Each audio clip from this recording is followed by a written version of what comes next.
So we're all living through a really scary and uncertain time at the minute, and it's natural that we're probably all feeling a little bit more worried. So in this video, we're just going to have a think about what is worrying, like why do we worry, and think about some strategies for how we can manage that worry a little bit better.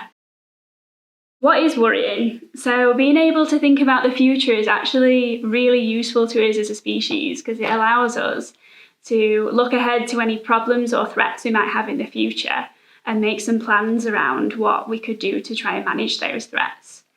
But actually, worrying can become really difficult for us and leave us feeling quite distressed.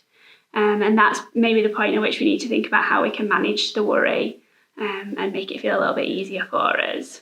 So everyone worries about things from time to time. That's a very normal human thing to do, and especially when we're going through a really stressful life event like we all are at the minute. But for some people, worrying might have a really big impact on their life and stop them being able to do those kind of day-to-day tasks that they need to do to get on. And that's again where they might think about some strategies around managing their worry a little bit better. So people usually get more worried in situations that are confusing, new or unpredictable. So it makes total sense that we would all feel a little bit more worried with everything that we're going through at the minute. And people, when they get worried, they tend to only think of the worst case scenario. And obviously at the minute, the worst case scenario is a really bad one. So naturally that will make us feel more distressed. Worrying feels often a bit like a chain of thoughts or images. So here we've got our worry chain. So this is kind of what it might look like for a young person. So it tends to start with something very simple. So it might be something like, I think I have a headache.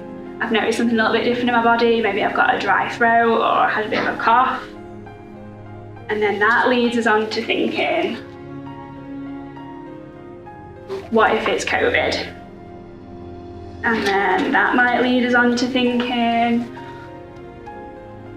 well, I went to the supermarket yesterday and there was loads of people there. So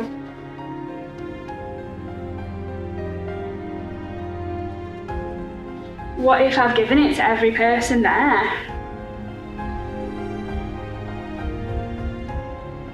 And then that might lead us on to thinking, well, after I went to the supermarket, I came home and I sat with my brother and sister. Everyone in my house will probably get COVID now because I'm passing it on to everyone there. And then thinking that we always tend to think in the worst case scenario, that might lead us on to thinking, everyone in my house is going to die now because I've got COVID.